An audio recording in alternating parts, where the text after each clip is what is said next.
Welcome to the Two Boots Word Vault podcast.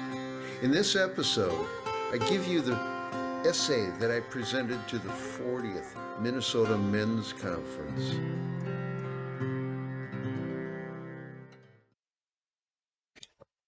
Personal happiness is our goal as human beings. To arrive there, we intuitively seek balance, beauty, and harmony. Each of us seeks it from our individual level or our individual type of awareness. Carl Jung said we have 4 functions of consciousness or types of awareness: intuition, feeling, sensation, and thinking. In 1982, the educator Howard Gardner wrote that we have 8 types of intelligence. They could be called body smart, people smart, word smart, logic smart, nature smart, self smart, visual smart, or musical smart. Later, he set them into 3 overarching possibilities: naturalistic intelligence, spiritual intelligence, and existential intelligence. No matter how you divide awareness into categories, they are connected to the one mystery. As James Hillman said here decades ago, attention is the first virtue. For me, attention is more than a virtue. It is a type of awareness. Hugh Brockwell Ripman, a student of P.D. Ouspensky and Gurdjieff and sadhus and Sufis around the world, said, "At the core of our being is the silent witness." I take that to be silent awareness. The sunflower's simple awareness turns its face to the sun. The garter snake's awareness sends it into its earthen hole when the winter comes. Even the sacred trickster is trying, through his antics, to return himself and the world to a wider sense of balance. I also believe that balance, beauty, and harmony are available to everyone through effort and curiosity, if and when we learn to pay attention to the various levels of awareness in ourselves and the various levels outside of us in the universe. Here's a poem from the poet Ibn al-Arabi, the great Islamic master of the 13th century. To us, the mineral is the lowest form of creation, but really, it's the highest.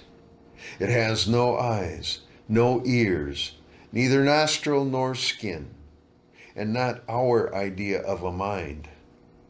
All it does is call to God and glorify God with its original silent nature. We must be careful because we often get trapped and tangled up at one level of awareness and then disparage other types. When the cerebral purist disparages the carpenter, the jock disparages the bookworm. The clever one disparages the truth seeker. Often, we disparage our own levels of ability in the same way, and the taboos and sins described by our so-called experts send us into shame and dark feelings. The great spiritual traditions of the world attempt to offer us answers. In all of our senses, inner and outer, there is a desire to connect to the harmonious flow of energy in our lives and to the flow of other beings, and ultimately to the expansive personal unknown. That flow seeks balance, the way water seeks its own level. Harmony occurs when we are aware of how the various levels of consciousness connect in us. The difficulties we face up to are but a part of our attempt at harmony. In most of the spiritual traditions, the elites and specialists hold the secrets, We are often asked to give up our own experience and trust their knowledge. They may be helpful, like a map or a guide. But let's remember Alfred Korzybski's quote, "Don't mistake the map for the territory." If we make that mistake, we find ourselves in someone else's territory and on their path. The best guide wants you to experience the sacred territory and does not want to block your path. When my mother died, the chaplain at the facility where she spent her last week said to me, "Everyone I have dealt with here had their own path through the forest of dying." I want to paraphrase that. Everyone has his own path through the forest of living also. We all seek harmony from a particular level of awareness. Whether one is an ascetic living alone in the desert seeking God, a stay-at-home parent, an amateur basketball player, or a microbiologist in the International Space Station, there is always a path to harmony through the specific activity and knowledge if those experiences align with your various types of awareness. It is up to you to follow your particular path.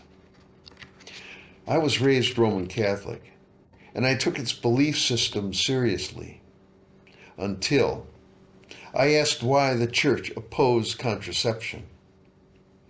I was the oldest of 11 children at the time, 17 years old, and my mother had suffered 2 miscarriages in the 2 previous years. The Monsignor simply answered, "Because we say so." His negative response set me on my own path, and I'm grateful for his answer.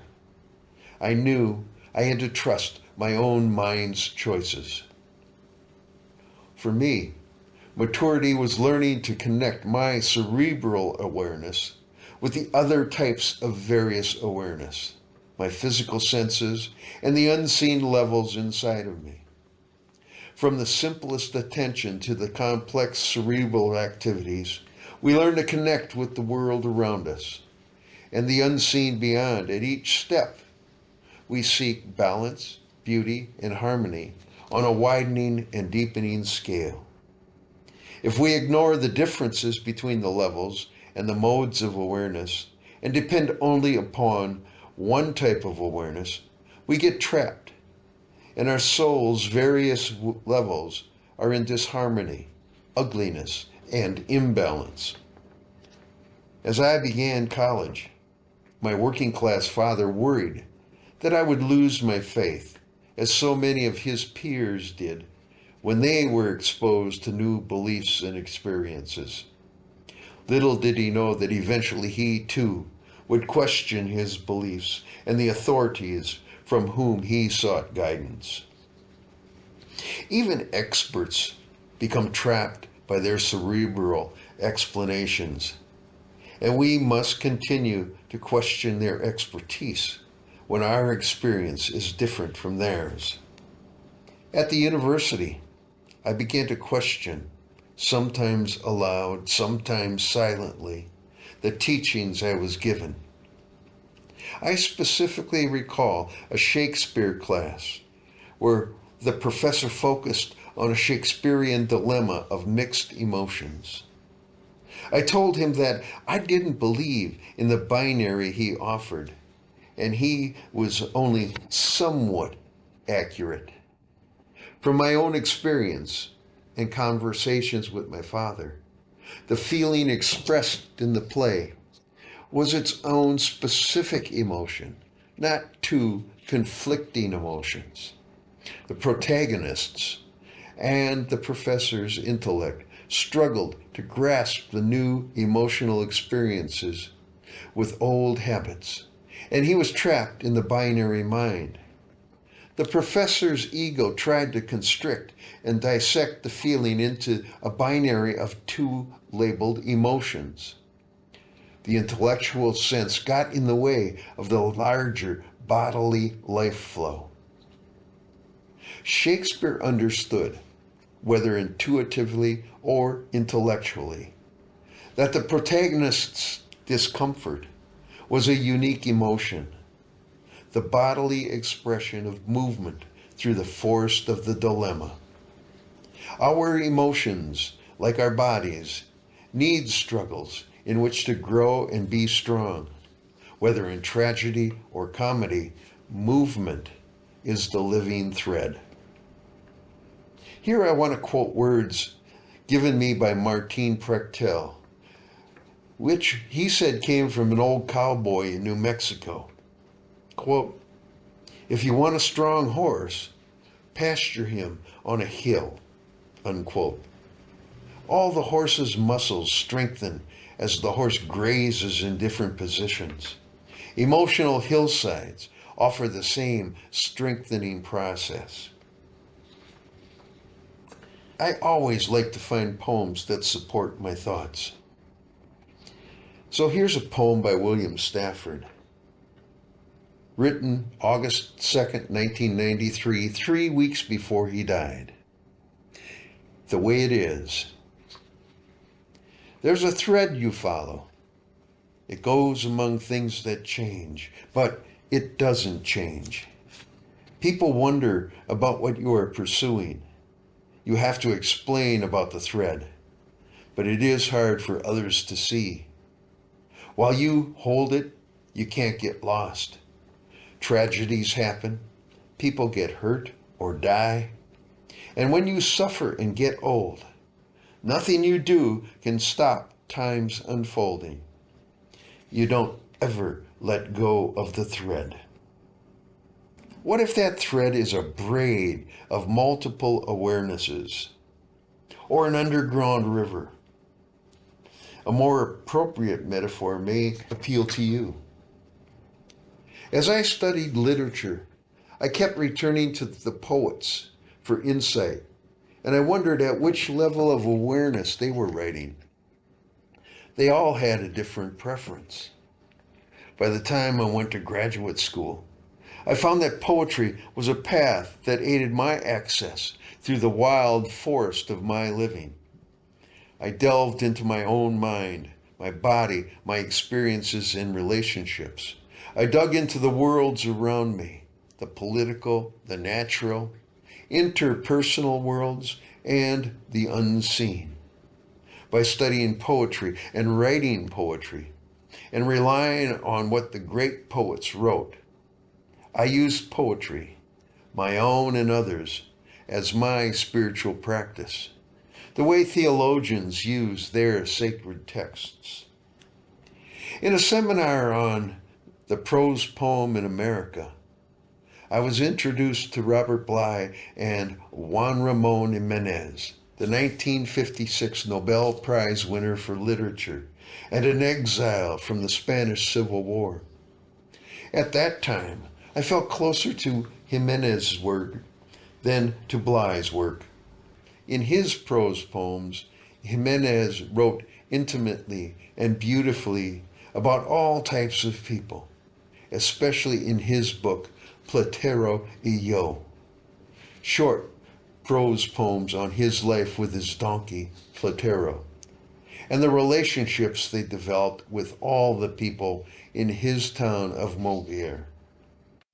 These poems led me to his essays, and that is the next jumping off place for this presentation. I would like to read passages from 2 essays presented in 1941 at the University of Miami. In one essay, entitled Poetry and Literature, he distinguishes the difference between poetry and literature. As a graduate student in journalism, this essay further affirmed my choices toward the poetic path. Quote, "Literature, however perfect it may be, is always artificial. The more artificial, the more perfect. Through literature, it is possible to arrive at a relative beauty, but poetry is far beyond relative beauty, and its expression aspires to absolute beauty, unquote. Isn't that also the aim of religious and spiritual traditions? Isn't there something beyond the relative beauty found by our physical senses and inner awareness? When I read these essays, I found affirmation for my own youthful beliefs. I would like to spend some time reading quotes from the 1941 essay by Jimenez entitled Aristocracy and Democracy. Both words come from the Greek. Aristo means the best or excellent. Demos means the people. Kratia means power or rule. Therefore, aristocrat means the best ruler or the excellent power. Democrat means the people's rule or the people's power. Jimenez writes, quote, "The most aristocratic man will then be he whose spirit needs least from the outside, without discounting what is necessary, and also does not long for the superfluous." Another one, quote, "I believe that in order to be aristocratic, all men, all peoples, all countries have to live united with their natural environment, with nature in general, for in it indeed we encounter daily symbols and signs which we then have to interpret in terms of the complete social life. Nothing contributes a better tempering, a more exact sense of propriety. Nothing absorbs and annuls the petty like nature, and nature raises us to greatness." Another quote, "The man who is conscious of his being and his existence displays his aristocracy by not disguising himself from the people, by never lacking respect for his people, whom he must help properly in these or other matters. Man should appear everywhere as he is, as his culture and cultivation have made him, without concessions to his environment or to the fashion when such concessions do not derive from his own convictions." On his first visit to America in 1916, Jimenez visited Walt Whitman's New York home because he loved Whitman's poetry and thoughts. And he saw Whitman as an exemplar of the aristocratic man. Why not? He knew Whitman's basic belief. Whitman wrote this in the preface to Leaves of Grass: "This is what you shall do. Love the earth, the sun, and the animals. Despise riches. Give alms to everyone that asks. Stand up for the stupid and crazy. Devote your income and labor to others. Hate tyrants. Argue not concerning God. Have patience and indulgence toward the people. Take off your hat to nothing known or unknown, or to any man or number of men. Go freely with powerful, uneducated persons, and with the young, and with the mothers of families. Read these leaves in the open air every season of every year of your life. Re-examine all you have been told at school or church or in any book. Dismiss whatever insults your own soul. And your very flesh shall be a great poem, and have the richest fluency, not only in its words, but in the silent lines of its lips and face, and between the lashes of your eyes, and in every motion and joint of your body." Here's Jimenez again. He, the aristocrat, needs no rewards either in this or in the other world, no rewards that are not within the self, in his society, in his solitude. He is a free aristocrat, profoundly in love with this life in which he must find everything, and he does not believe he has to transcend it anywhere else. His unique reward is his good and beautiful life.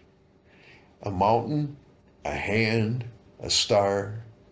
His reward is his peaceful death. Peaceful death, another superior concept, superior in its beautiful and sufficient eternity. Amazing words by Jimenez. Here's another quote. There is no more exquisite form of aristocracy than living out of doors, when a man can live tranquilly out of doors without fear of anyone or anything on earth or in space, and not because he is a savage, but because he is thoroughly civilized. He has arrived through himself at the ultimate, that is to say, the primal, having rid himself of all that is useless and unserviceable. Yes, this return to the primal is the ultimate, to which a man can attain while he is alive. It can make him complete, master of God and himself, absolute friend to others, a poet without needing to write, without an academy. Unquote. To me, his use of the term primal is his way of naming that life flow. This is not a sentimental concept for Jimenez. It is the result of a moral and noble existence. He takes us further toward the connection with the earth and the network of life. He reminded me of the words of his countryman, the philosopher José Ortega y Gasset. Yo soy yo y mis circunstancias. I am I, and my surroundings. You know, if these statements are true, a man's nobility is not based on his physical attributes, his bloodline, his wealth, or worldly success. His aristocracy is a result of his inner sensibilities influencing his behavior in the outer world. Any serious craftsman, say a boat builder, a mason, or a blacksmith, works towards balance, beauty, and harmony, and therefore toward the aristocracy of his own soul. Any chosen way of life, being an attentive father, a good uncle, or a neighbor, can ennoble a man into his own aristocratic soul. Our materialism and our digital age's addiction to instant gratification does not honor such aristocracy. TV ads may give lip service, but they also deride the man working outside of the elitist path of the binary winner-loser continuum. Today, a man is a failure if he doesn't pursue materialism or some sort of political or commercial dominance as demanded by the specialist or those elites who are, quote, influencers. Here's a quote that's over 40 years old and summarizes our current cultural mindset. Here's an early influencer, a radio personality, Paul Harvey, and this is his statement against the common man. Why should anyone aspire to be a common man, an average man? Do you realize what it means to be average? That means you're the best of the lousiest and the lousiest of the best. Now, if we demand more and more for producing less and less, while the have-not nations encourage and inspire and indeed require hard work and maximum effort, If we deify the common man while they encourage and reward the uncommon ones, well, the end result of such a lopsided race as that is too obvious to require elaborations. Unquote. The goals of this hierarchical belief system exist only in the consumer's outer world, and its true believers disparage all others. This is contrary to Whitman. Such a man is not an aristocrat, according to Jimenez. This belief system pushes people into unfair competitions and an addiction to immediate gratification, which grows logarithmically in our digital culture. It also creates cultural amnesia. We know that someone who learns delayed gratification, like the conscientious stay-at-home father, has a happier, more satisfying life and experiences an emotionally resilient existence.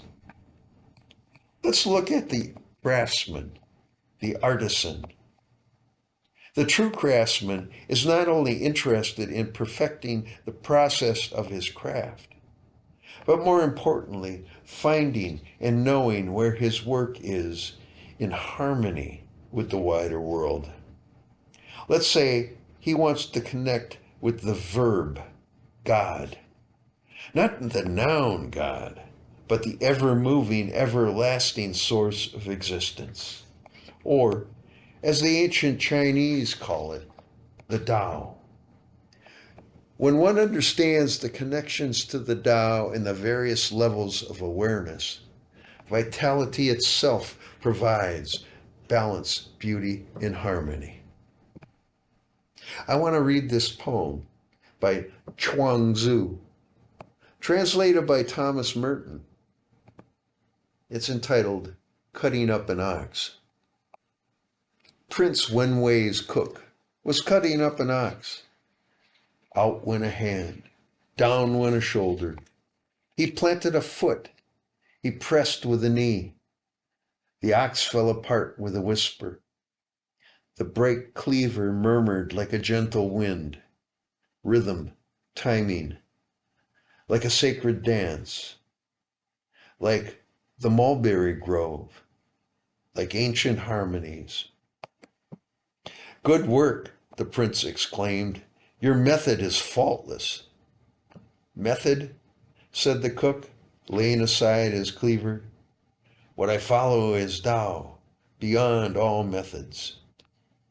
When I first began to cut up oxen, I would see before me the whole ox, all in one mass. After 3 years, I no longer saw this mass. I saw the distinctions. But now, I see nothing with my eye. My whole being apprehends. My senses are idle.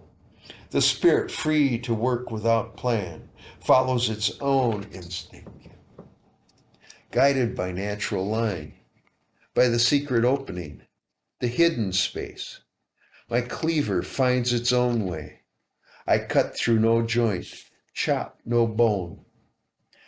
A good cook needs a new chopper once a year. He cuts.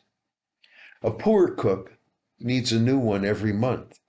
He hacks. I've used the same cleaver 19 years. It has cut up 1,000 oxen. Its edge is as keen as if newly sharpened. There are spaces in the joints. The blade is thin and keen. When this thinness finds a space, there is all the room you need.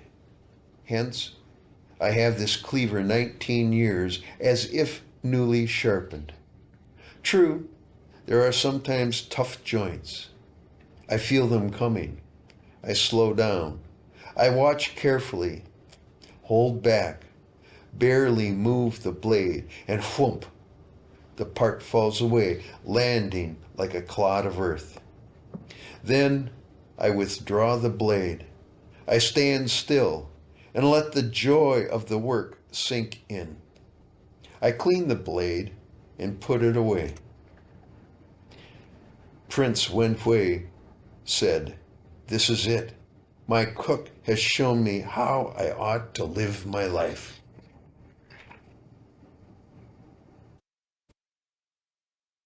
My father was a meat cutter and a gardener. When he retired, his peers told me that he was the best meat cutter in their local union. He used his many senses, inner and outer, and his many intelligences. And he had a peaceful death. The academic distinctions of Carl Jung and Howard Gardner are merely categories in the flow of soul intelligence. Any knowledge or label of those categories was not necessary to my father's life.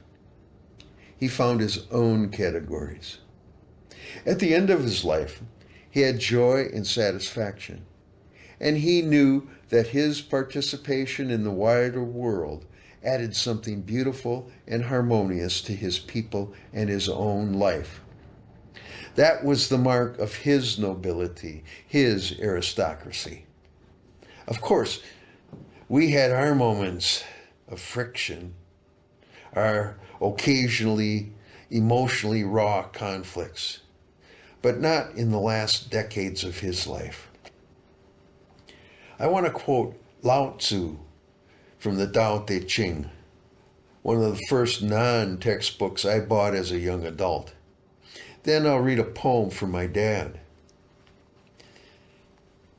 Number 54, translated by Jia Fufeng and Jane English. What is firmly established cannot be uprooted. What is firmly grasped cannot slip away. It will be honored from generation to generation. Cultivate virtue in yourself, and virtue will be real. Cultivate it in the family, and virtue will abound. Cultivate it in the village, and virtue will grow. Cultivate it in the nation, and virtue will be abundant. Cultivate it in the universe, and virtue will be everywhere. Therefore, look at the body as body. Look at the family as family. Look at the village as village. Look at the nation as nation. Look at the universe as universe. How do I know the universe is like this? By looking. Isn't that Hillman's first virtue? And here is my poem from my father.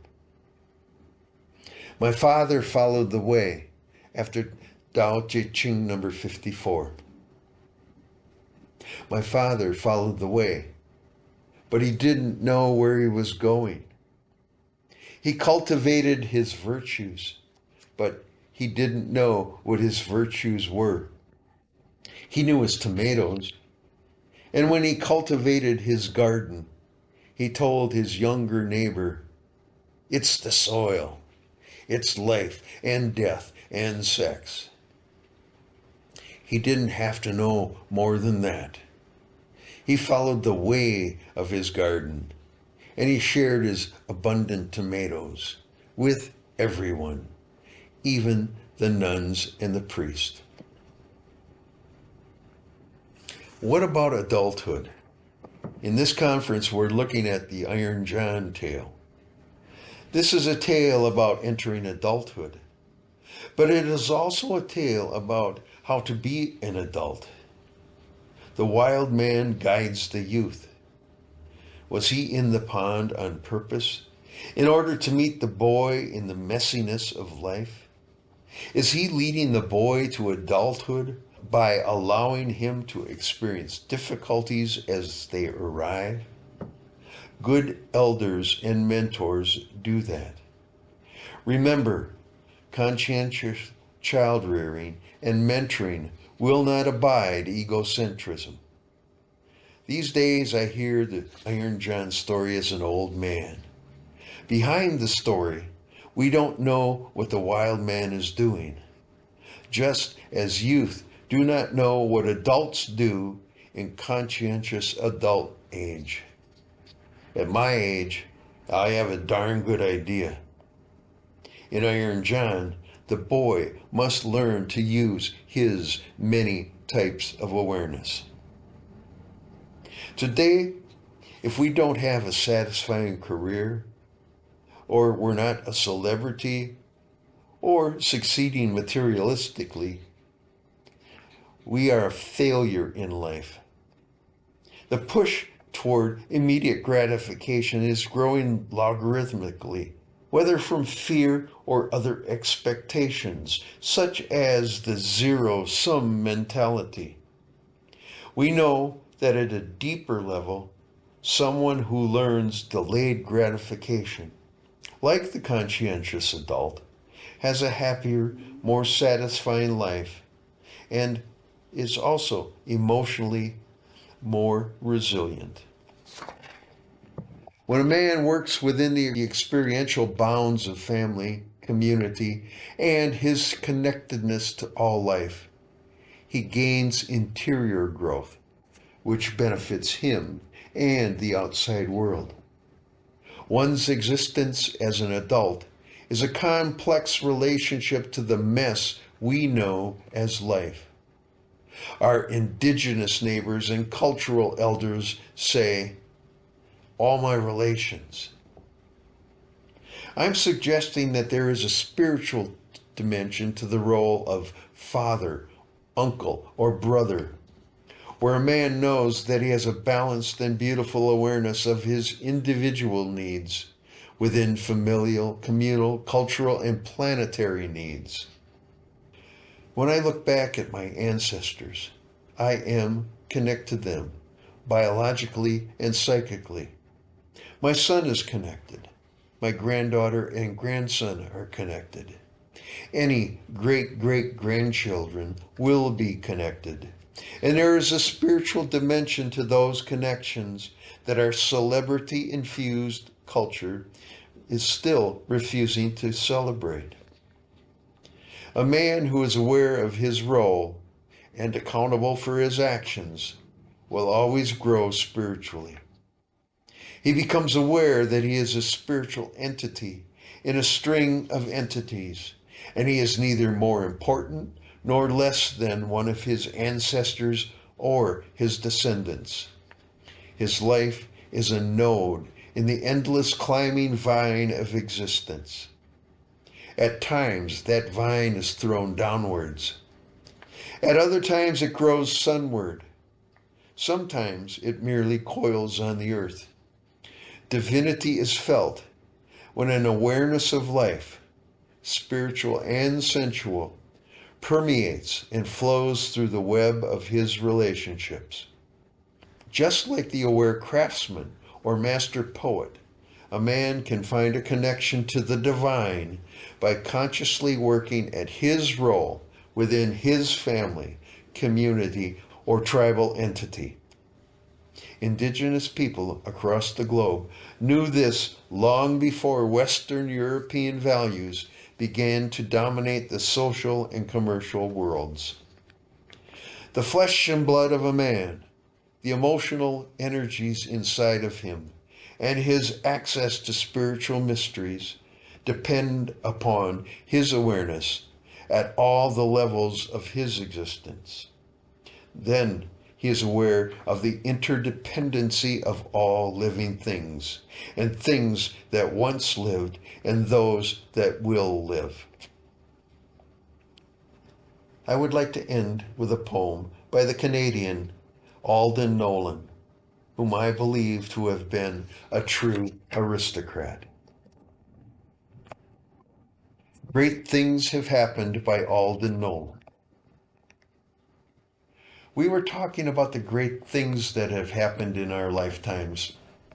And I said, oh, I suppose the moon landing was the greatest thing that happened in my time.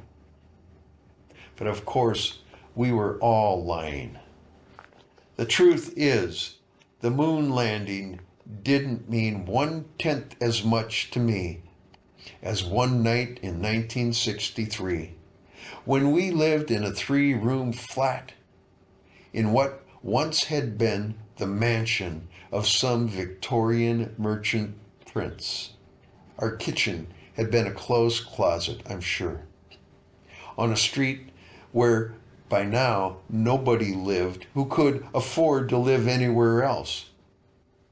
That night, the 3 of us, Claudine, Johnny, and me, woke up at 4:30 in the morning and ate cinnamon toast together. Is that all? I hear somebody ask.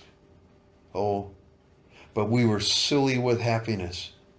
And under our windows, the street cleaners were working their machines and conversing in Italian, and everything was strange without being threatening. Even the tea kettle whistled differently than in the daytime. It was like the feeling you get sometimes in a country you never visited before, when the bread doesn't taste quite the same. The butter is a small adventure, and they put paprika on the table instead of pepper. Except that there was nobody in this country except the 3 of us, half tipsy with the wonder of being alive and wholly enveloped in love. Thank you.